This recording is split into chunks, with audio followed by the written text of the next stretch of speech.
राष्ट्रहिताचा बुलंद आवाज, राष्ट्रप्रथम न्यूज। विविध क्षेत्रात उल्लेखनीय कार्य करणाऱ्या मान्यवरांना प्रसिद्ध मराठी अभिनेत्री सुरेखा कुडची, बाजीराव गावकर यांच्या हस्ते महाराष्ट्र गौरव पुरस्कार देऊन सन्मानित करण्यात आले। यामध्ये सेवानिवृत्त कस्टम ऑफिसर, मुंबईतील सागरी अटल सेतूचे प्रथम प्रवासी, पौर्णिमा फाउंडेशनच्या माध्यमातून आदिवासी सेवा कार्य करणारे मदन पवार, दाजीबा आणि फ्रिजिओस आईस्क्रीम हॉटेल, आपुलकी आदी राजतारा फूड्स उद्योग समूहाचे मालक राजेंद्र पाटील, छत्रपती शाहू महाराज बहुउद्देशीय सामाजिक संस्थेचे संस्थापक अध्यक्ष, सामाजिक कार्यकर्ते Namdev Nagtele, retired ASI Tatyasaheb Kamble, Kotoli cooperative credit सोसायटीचे व्हाईस चेअरमॅन, CPR हॉस्पिटल कर्मचारी संघटनेचे संस्थापक अध्यक्ष संजय क्षीरसागर, मंथन फाउंडेशनचे अध्यक्ष आणि मंथन वेदा वेलनेस जंक्शनचे डॉक्टर रवींद्र बराळे,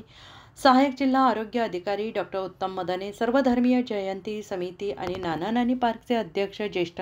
सामाजिक कार्यकर्ते दिगंबर कुलकर्णी, कोल्हापूर थाळी उपक्रमाचे उदय प्रभावळे, राज्यक्रांती उद्योग समूहाचे युवा उद्योजक राजवर्धन कुर्णे यांच्यासह इतर मान्यवरांना स्मृतिचिन्ह, सन्मानपत्र देऊन गौरवण्यात आले।